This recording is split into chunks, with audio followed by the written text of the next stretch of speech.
Red Dead Redemption tells the story of John Marston, a former outlaw turned rancher coerced by government men to hunt down his former gang members. Men whom, unlike John, have not forsaken their vicious, violent ways and continue to terrorize the West. John stands as a relic of the past in an ever-modernizing world, one that doesn't forget, and his redemption comes not through the killing of his old allies, but rather from the approval of the vindictive force that has separated him from his family.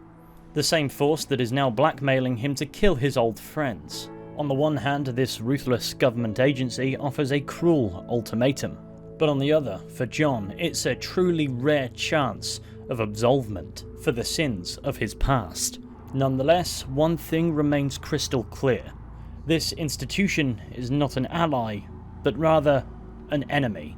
One with the moral high ground on paper, and paper alone. This particular government body may in reality be an executor of order in the West, but to a reformed outlaw turned cattle farmer, they represent oppression and evil.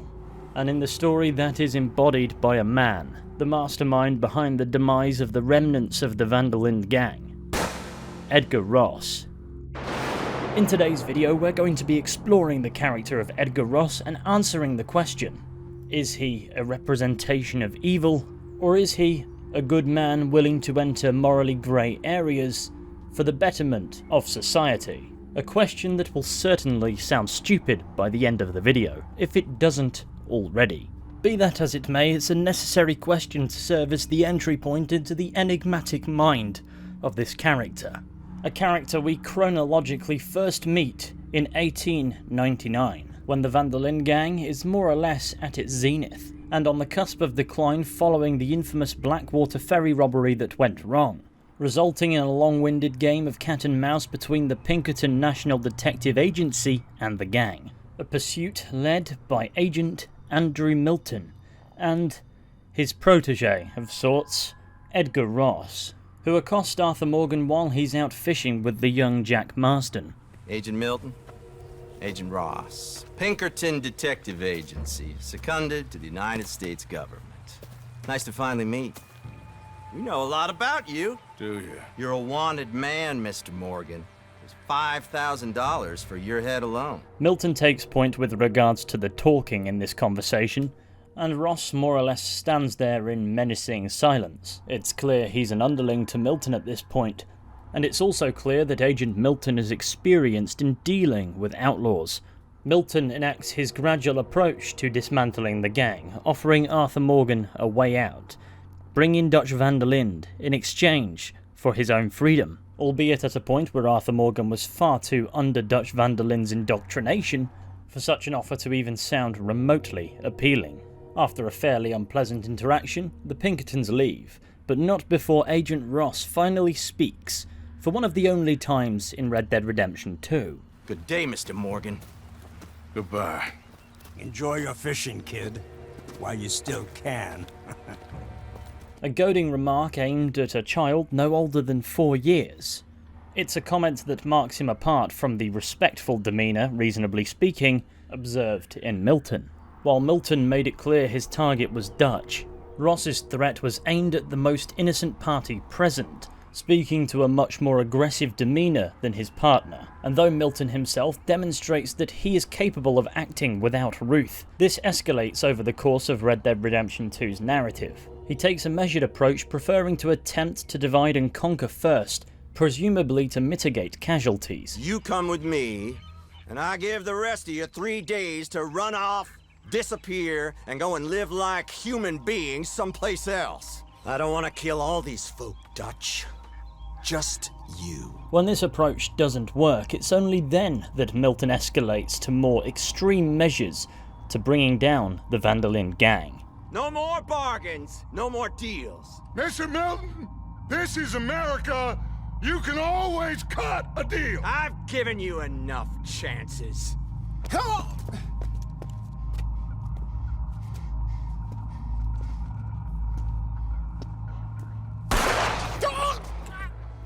No! God damn it! There's your deal. Dutch.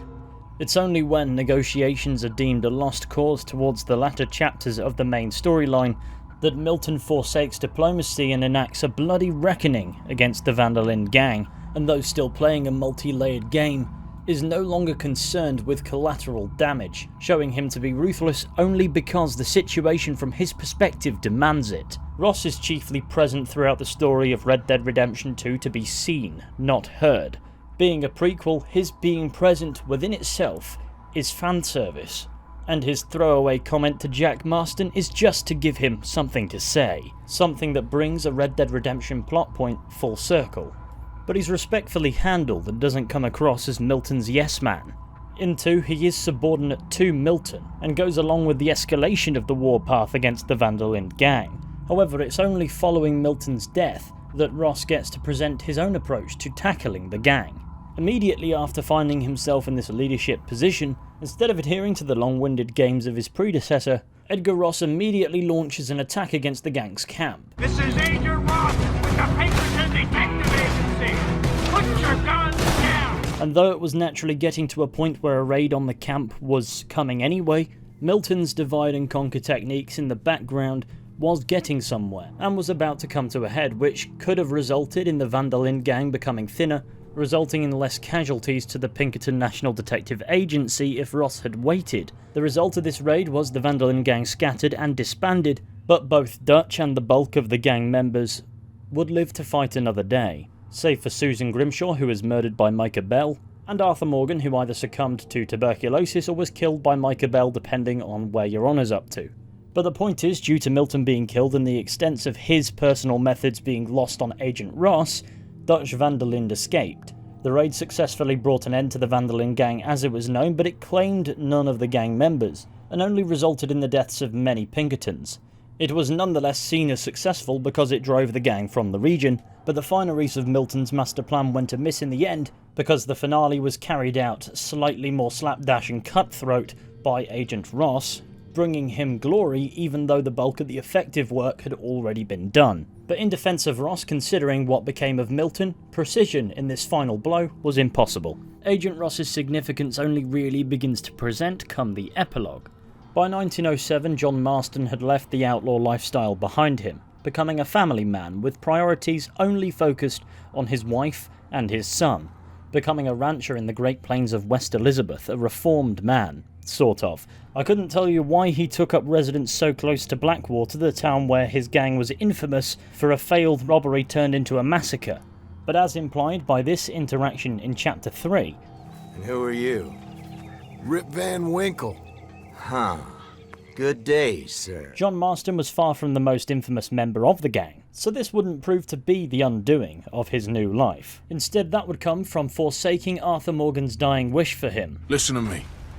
When the time comes, you gotta run and don't look back. It's this that during the epilogue John Marston proves ultimately unable to do. Unable to let go of Micah Bell's betrayal of the gang, he feels as if in order for his new life to feel real, Micah Bell needs to die. A pursuit that brings him dangerously close to his old life, encountering both Micah Bell and Dutch Van der Linde, two highly wanted men who never turned their backs on the outlaw lifestyle.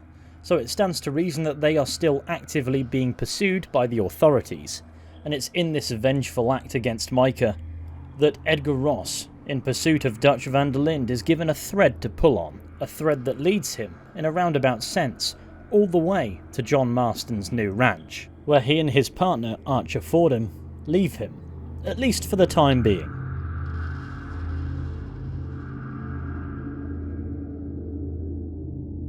Now, what Ross was up to by 1907 is elaborated courtesy of a newspaper article.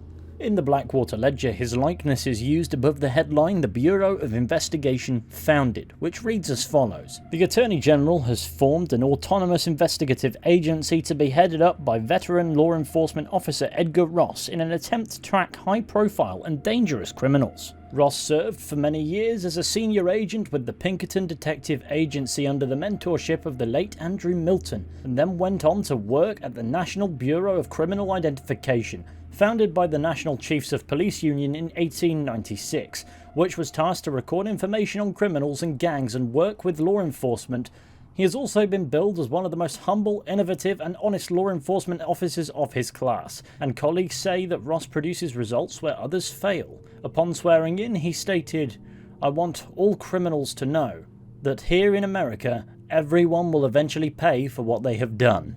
This paints the picture of a man who's unafraid of jumping between agencies to add another feather to his cap. And though you could make the case his sense of loyalty is in competition with his pursuit of personal glory, the important factor to take on board is his ability to expand his skill set. He's a competent detective, as indicated by his high-ranking status within the Pinkerton National Detective Agency, which he still wears a uniform for in 1907 for some reason, despite no longer working for the Pinkertons, which must be a developer oversight, and then his time with the National Bureau of Criminal Identification would suggest he's also capable of gathering, containing, and then presenting information that may aid law enforcement in their pursuit of outlaws. In other words, he understands the value of knowledge and how to exploit it. For instance, he uncovers John Marston as a family man on a ranch in West Elizabeth. He observes the family to be a weakness he may later be able to exploit, and since he's settled on some land, he's unlikely to be going anywhere anytime soon. I suspect his thinking was along the lines of, instead of capturing John for the sake of capturing John Marston, one of the guns of the Van der Linde gang, why not use John to get at the rest of the gang members who are still on the loose first? But before setting that plan in motion, he needs intelligence on their whereabouts, and that would explain why it took 4 years between the discovery of John's ranch and enacting this plan, as seen in Red Dead Redemption, as the glory in apprehending just John pales in comparison to the glory of putting the remaining members of the infamous Van der Linde gang, Dutch, Javier Escuela, John Marston, and Bill Williamson, down for good. However, considering John Marston's status as a wanted man, I'd imagine the knowledge of his whereabouts and his true identity as a former member of the Van der Linde gang, and not just as another John Marston that exists, is likely kept fairly secret, likely between Ross and Fordham, because though the law seeks John too, sometimes legality can be short-sighted, and Edgar Ross is playing a much longer game. But it's not like John is without warning of Edgar Ross's trap, as in an interaction with blind man Cassidy, a fortune teller, who by this point in the story, if you've encountered him a few times, you'd probably have noticed his foreboding messages and warnings are fairly well founded, if not cryptic and difficult to comprehend. Two strangers seek thee. One from this world, perhaps one from another. One brings hatred. I'm not so sure what the other brings. It's not hard from the perspective of the consumer of the story to deduce that the one from this world, the one who brings hatred, is of course Edgar Ross. As for the other stranger that seeks John Marston, the one who is perhaps from another world and his motivations are unclear, I presume is the strange man, an otherworldly entity that tests John's morality, though beyond seeking John like Ross, albeit for other reasons, that's probably where his immediate relevance ends. As for Cassidy's prophecy, it's unclear to what extent it should be considered canon. It doesn't really affect anything, so it doesn't matter I suppose, but I thought it was too interesting to not mention. But with it now mentioned, we can move on to Red Dead Redemption, where the bulk of the Edgar Ross content comes into play. By the dawn of the main story in 1911, Edgar Ross has already set in motion his master plan, seizing John Marston's family in order to blackmail him into pursuing his former allies. And that within itself is already an incredibly cold-hearted thing to do. Not to mention unethical and likely also illegal. This is because it's implied Jack and Abigail are being held against their will, but John's the outlaw, not them. I mean, you could theoretically make a case for Abigail having some sins to answer for, but not Jack at this stage, so abduction is at play, and that's, well, illegal. Highly, in fact. And before the characters even uttered as much as a word, we can already conclude he's just as much a criminal as John, really. And the only thing that truly separates the characters is the badge. And this brings us to one of the key attributes that Ross represents, and that is, of course, corruption. Not only is Edgar Ross corrupt as an individual, but he also represents the unjust nature of the federal government at the time. His untrustworthiness is the broader US government's untrustworthiness, at least from the perspective of John Marston, and therefore from the perspective of the player as well. Regardless, we've still not had much on-screen direct conversation with the fella. The first interaction with Ross, with quotation marks in it, comes around halfway into Red Dead Redemption upon capturing Javier Escuela. Mr. Marston, fancy seeing you down here. I must say it's a pleasant surprise to see you. You've done well, Mr. Marston. Now, Javier here gets to see how far the hand of justice can reach. Come on, you. Get in the damn automobile. Can we assume one of my commitments is cleared? Unfortunately, nothing is cleared, John, until your obligations are met. We need you to find Williamson, then head to Blackwater as quick as you can. We have reason to believe that Dutch Vanderland is in the area. Oh, your wife sends her regards. Not much is gained from this interaction, however, we once again see Ross demonstrate a mocking sense of humour. He makes no secret of the pleasure he takes from the power he holds over John, and uses twisted remarks to remind John of his place, even if only sometimes, for the sake of it. But this is yet another major trait that Ross demonstrates: cruelty. Ross knows the pain he's causing, he doesn't care, in fact, he even likes it. It's clear reminding John he's holding his wife prisoner amuses Ross. It's also clear he takes pleasure in the condescending remarks, believing himself to be superior to the outlaw he sees before him. Following this encounter and the death of Bill Williamson after the fact, John heads back up towards Blackwater for the final act of the game, and it's here where the Edgar Ross encounters come thick and fast. Stop playing games with me! No one's playing games with you, Mr. Marston. But if we were to play some games, there'd be some interesting ones we could play. Thanks, sir. Like hanging you for murder. Or confiscating all your property, like that little farm of yours, or having you put in an electric chair. Those are the sort of games we could play. But we choose to play a different game. So calm down and play along with us. Where's my wife? You know, I forget, but I hear it's very nice this time of year. Mr. Marston, please, I've never insulted your meager intelligence. Do not insult mine. We've done this little deal for your freedom in exchange for all your men from your old gang. You gave us Williamson and Escuela. We still don't have Vanderlyn, but now we know where he is. Then go and shoot him. No, sir. I want you to shoot him for me. And then I'll let you be. The last thing I want to do is make martyrs out of all these people. He could be killed by some petty squab or by another lowlife. Upon John and Ross's first interaction back in Blackwater, we learn the deal was initially for Javier Escuela and Bill Williamson. However, that deal has been adjusted now to incorporate Dutch Vanderlyn too.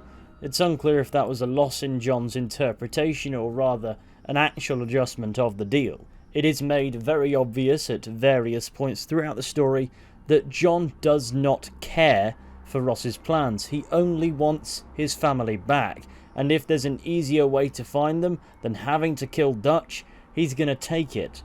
It's up to him to put that behaviour in its place before John risks getting answers, especially before he's done with him. And now he's sending John up against his former mentor, Dutch Vanderlyn, a man with whom Edgar Ross shares many similarities, albeit from a different point of view.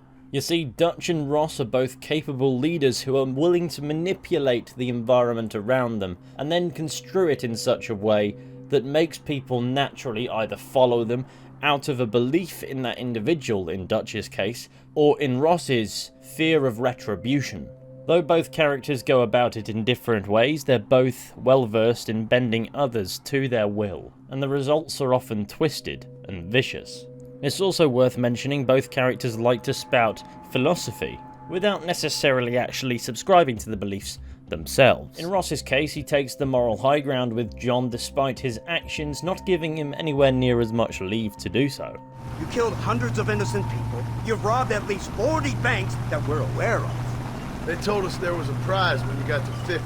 I'm glad this is all such a joke to you. I want my family. And I'm sure all the men you murdered wanted their families too. Come now. You're stupid, but you're not that stupid. We both know how this has to be, and it could be all over today. As soon as we find Dutch Vanderlyn, you can go back home and play being a farmer again, or whatever else you've been pretending to do for the last few years. And this is where Ross's hypocrisy surfaces, bringing up John's past amoral actions as a means to explain his superiority. However, his actions are hardly of the moral sort either. When addressing John this way, he doesn't make bad points. They are, however, coming from an insincere place. Like you live. You don't just walk away from that. Buy a few chickens and make it all disappear. You should be dead or rotting in a jail cell by now. We are giving you a chance at new life. A chance at redemption. You can't erase your past, Mr. Marston, but we can. In fact, the only thing that makes any of his rambling actually worth listening to is because of the leverage he holds over John. Another thing he uses to make himself come across as a better man than John Marston is his alignment with modernism. Such an elegant way to travel. What do you think of this automobile, Mr. Marston? Slow. But so convenient and reliable. Are you comfortable? No. You see this, Mr. Fordham? The brooding cowboy. There aren't many of these left, you know. A bit of a cliche, admittedly, but still a dying breed. Like the buffalo. Just as dumb, but not quite as noble. They move most cows by rail these days, I hear. Not where I'm from, they don't. But you aren't from anywhere. A new dawn is breaking, Mr. Marston. This is the age of the machine. And soon, we'll all be living on the moon. Maybe. This is the future. Anything is possible. Finally, this godforsaken land is entering the 20th century. Prosperity has arrived. In the form of assholes like you. Ross here stands in contradiction of one of the core themes of Red Dead Redemption and its prequel, as his belief of it being the dawn of a prosperous world is the opposite to how modernization is presented to us as the player. Red Dead Redemption approaches the encroachment of modernization as an assortment of inherently broken systems within which the human aspect gets lost. And though the savage, cutthroat world of the Old West isn't underrepresented and is often portrayed within itself as a brutal place to be, there's something honest about it, where humanity is laid bare for what it is, and this is painfully different to the clandestine, dishonest world that Ross is there to protect. And though that makes him an antagonist from John Marston's perspective, his pursuit of John and the rest of the Vanderlyn gang isn't unjustified. It's his belief that the ends justify the means that allows him to forego his own morality and retain it at the same time, sending or manipulating others to doing his dirty work and keeping his hands physically clean. As a result, he comes across as a coward because everything he does for the system, not necessarily out of interest in acquiring justice for the people that John Marston and the rest of the Vanderlyn gang members have wronged. His disagreeable nature comes not from his objectives. He's simply portrayed as having the wrong motivations altogether. He has no personal moral compass, nor a personal sense of loyalty. He's a foe because his actual interests are removed from the people he swore to serve. And when his character is there to represent a human embodiment of the US government, that's a hard-hitting commentary. And that's not a commentary that ends here. In this mission alone, you can look to his mistreatment of Nastas as another human embodiment of the government of the time's failing. Who is this savage? A prisoner? This is the informant, sir. Do you speak English? Yes he does, sir. He's the informant, Nastas. Don't get snarky with me, Fordham. We found him tied up on the boat, then they jumped us. We should take the Indian to Professor McDougal. See what he can get out of him. Good idea, sir. I just can't communicate with them. It's ever so slightly on the nose, but you get the idea. Anyway, the next time Ross is seen, he's en route to attempt to stop Dutch from robbing the bank in Blackwater. To begin with, the worthwhile dialogue with regards to this video is fairly light, but in the standoff, Dutch murders an innocent woman, which of course, reasonably, is ammunition to Ross. So that's the great Dutch? What a role model! The man who made you who you are. I guess so. Has he changed? No, still the same crazy bastard he turned into. How was it seeing him after all this time? Did he tug on your heartstrings? He kind of reminds me of you. Violent piece of shit who went and confused himself with God. Isn't that sweet of you? And now you must kill him. Your side is chosen. My side ain't chosen. My side was given. I'd kill you 100 times before I killed Dutch, if it was an option. Hallelujah! I think we're finally reaching an understanding, Mr. Marston. This is where the game draws an obvious parallel between Dutch and Ross. Dutch at this point is portrayed as an insane, unpredictable criminal, and John Marston in this interaction is acknowledging that Ross is equally as unpredictable, and likely just as unhinged. From John's perspective, the key difference between Edgar Ross and Dutch van der Linde is the world they represent. Dutch is the old world unleashed in a brutal, vicious ideology that is not short of its own hypocrisies, and Ross is the new world unleashed in not a dissimilar way. And the defining factor is at least John can understand Dutch, or at least try to in failing agreeing with him, and he affords no such luxury to Edgar Ross. He's also aware that his situation is forcing him to go against his natural grain here. He sees the evils in both men and is forced to align with one over the other when he'd rather not choose either. But he doesn't even have the luxury of a choice. Ross has leverage over him, and so for the time being he's forced to align himself with the man he's least likely to freely choose, in an ultimatum he perceives to already be fundamentally ridiculous. Where's Dutch, Marston? He got away. Scared to shoot him? Too much to handle? When the opportunity presents itself, I'll put a bullet in him, don't you worry. Won't like myself for doing it, but I'll do it. Ah, good man, good man. You know, at the end of this, you'll probably get a medal. I know I shall.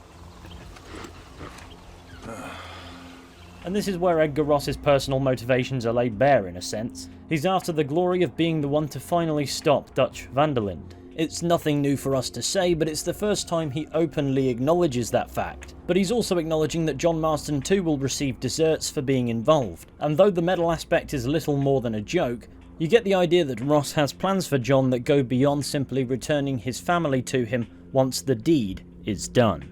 And the time soon comes for said deed to be done. But not without one last philosophical, condescending lesson.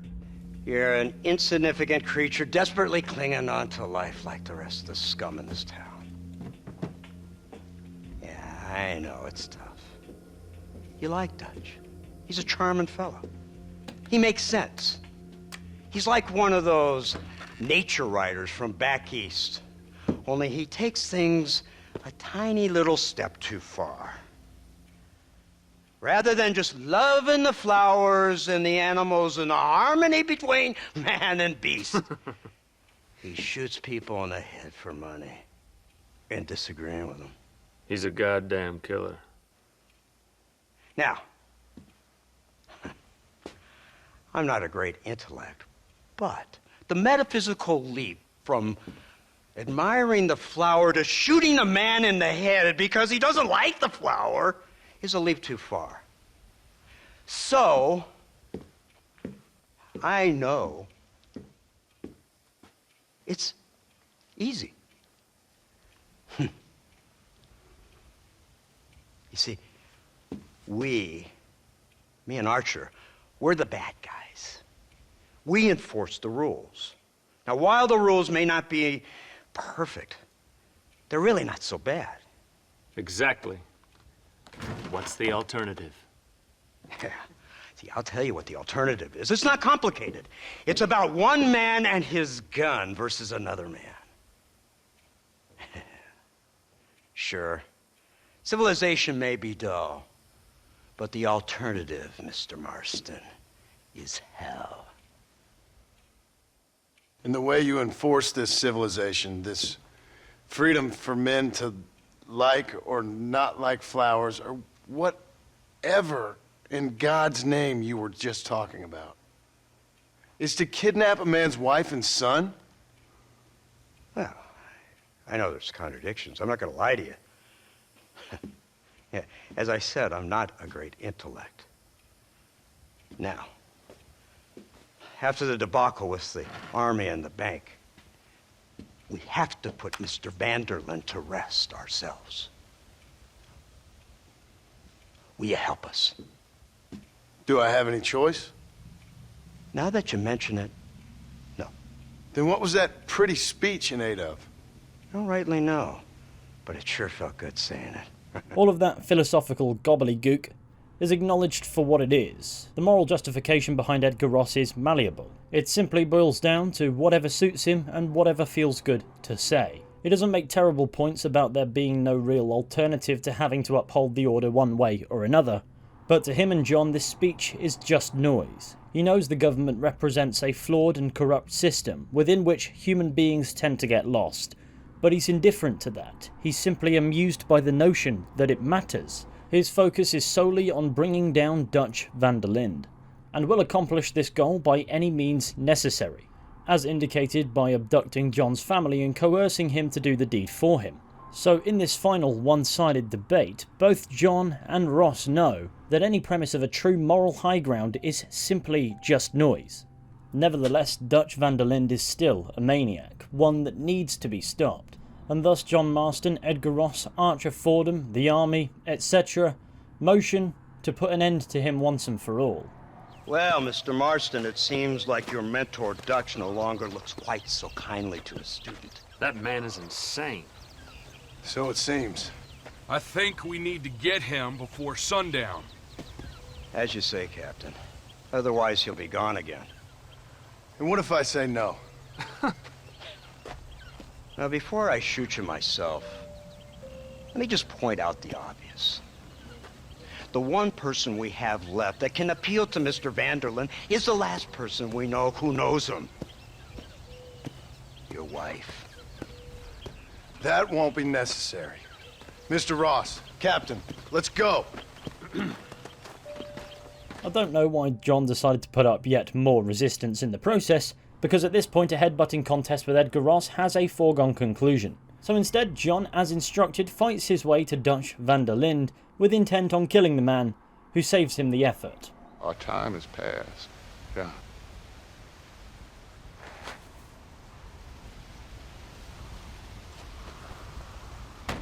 So at the end, you didn't have the guts to shoot him. The man's dead, Ross. Sure. Can I see your gun?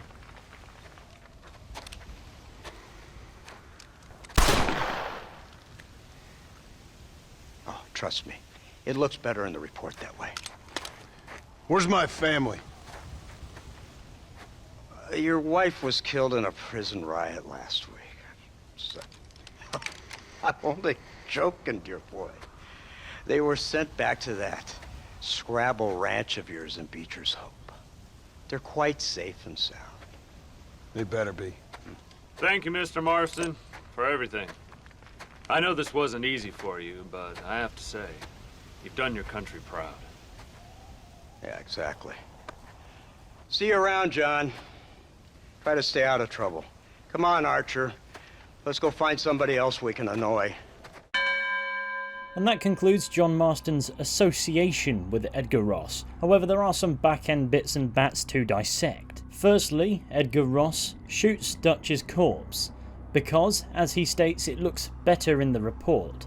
What he means by that is Dutch accepting it's his time to die doesn't look as good as if he put up a fight, making Ross seem more heroic than in actuality he was. Secondly, I have doubts any of Ross's reports extensively mention John Marston's involvement in the demise of Dutch van der Linde, or the other former gang members for that matter. So it stands to reason that Ross will fashion the report to make it seem like he was the one who put an end to Dutch van der Linde's reign of terror, and that's in keeping with his lust for glory. He also joked that Abigail Marston had been killed in a prison riot, a cruel remark from the depths of his morbid sense of humour that's intended to cause distress to John even though he'd completed the task and done what he'd asked. What is the purpose of this comment if not to indicate his agenda is unfulfilled? However, for the time being, John is singularly focused on seeing his family again, a desire at long last granted by the powers that be. But Ross wasn't going to let that peace last long. You see, his actions set in motion the deaths of Javier Escuela, Bill Williamson, and the infamous Dutch van der Linde himself, leaving only one surviving former member of the van der Linde gang that he's aware of, the one he unleashed upon the others to bring about their demise. But from an outsider's perspective, in order for Ross's venture to be truly successful, John has to go too. And so, in one final treacherous act, Edgar Ross ensures John Marston also meets his end.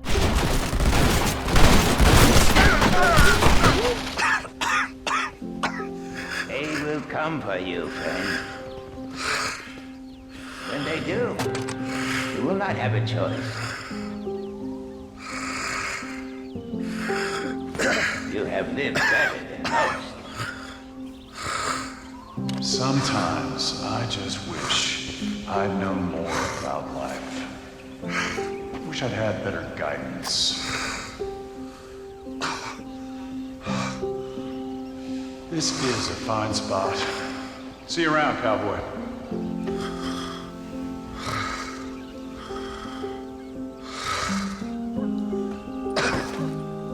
With this act, Edgar Ross reveals himself to be dishonorable above all else. He manipulated and used John to carry out his dirty work, and then, when his job was complete, instead of granting him the redemption he promised, he claimed the life of John Marston too, successfully completing the task of putting an end to the remnants of the infamous Van der Linde gang. Why? Because this was always the plan. Not only does this show Edgar Ross as an undeniable villain, but also as a merciless force of nature that succeeded where even the zeal of Andrew Milton fell short. His ambiguous morality allowed him to play multiple angles and emerge victorious, but perhaps more importantly with regards to him, glorious. He epitomizes the game's commentaries on corruption, contradicting any notion of nobility. A man as vicious, if not worse, than the outlaws he hunted. And he didn't do it for the betterment of society, but simply in serving his own self-interest and pursuit of glory. And that's a commentary for what, in the Red Dead universe at least, these modern systems were established to do. Edgar Ross represents a corrupted society, one where human beings are used and discarded, trodden on and resented, where one's rights are in competition with what's convenient. And though John Marston was an outlaw and was responsible for many crimes over the years, Edgar Ross denied John the opportunity to face his own sins with dignity. And though he's no outlaw himself, that certainly makes him detestable. So that brings us back to the question at the beginning of the video. Was Edgar Ross good or evil? And the answer is not that simple. Ross is chiefly a product of his environment. He knows how to play the game and climb the ladder for his own personal gain, and that's because his own personal gain is all that's been established to matter, and he's not been given a reason to care for much of anything else. He's but a cog in a machine that hates everybody equally, and his lot in life is to enforce that. Thus, he symbolises the absence of goodwill. His personal morals are irrelevant, and like it or not, he is technically the good guy. Those he hunts and makes pawns in his game are outlaws, villains, and he terrorises them with bastarding cunning, obsessed with his own success as that's the only way to get ahead in life. He has no sense of loyalty because the system he represents is not loyal to him either. He has no sense of honour because he's not naive. And he's corrupt because that's just how the system is presented. Edgar Ross isn't pure evil, he is simply the absence of goodness. And he represents it on a much larger scale than any one man. However, in-universe, he was just a lawman, one fondly remembered for his accolades as suggested by this 1914 news article regarding his retirement. And it reads as follows. Agent Edgar Ross, a government official who spent the past 7 years stationed in Blackwater with federal jurisdiction over all of West Elizabeth, has retired. Among many other achievements, Mr. Ross is credited with eradicating native unrest in the region and eliminating some of the West's most wanted and dangerous criminals, including Bill Williamson, Dutch Van der Linde, Javier Escuela, and John Marston, collectively known as the Dutch Van der Linde gang. He was honoured with medals for outstanding service to his country, distinguished career and exceptional valour in the field of duty. Mr. Ross and his loving wife Emily have moved out to a cabin by Lake Don Julio in Cholla Springs, New Austin, to enjoy the twilight years together. That sounds like a lovely retirement. I truly hope nothing bad happens to him. Excuse me, you Edgar Ross? Do I know you? Forgive me for startling you, sir. I have a message for you. My name is Jack Marston. You knew my father. I see. I remember your father. I've come for you, Ross. And you, boy, have sure as shit found me. You killed my father. Your father killed himself with the life he lived. You killed it. I saw you. You keep saying that. You sent him to do your dirty work. Then you shot him like a dog. And I'll shoot you like one too, you little piece of trash. Now get out of here before I kill you as well. I ain't going nowhere, old man. Enjoy your fishing, kid, while you still can.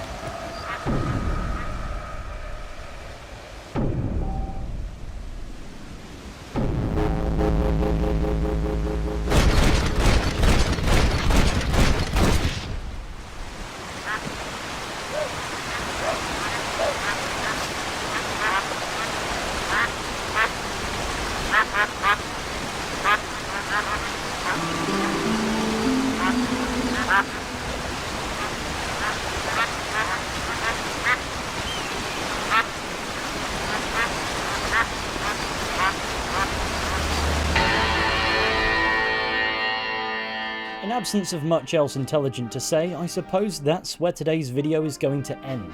Thank you all for watching. I really hope to see you all very soon. Until then, goodbye.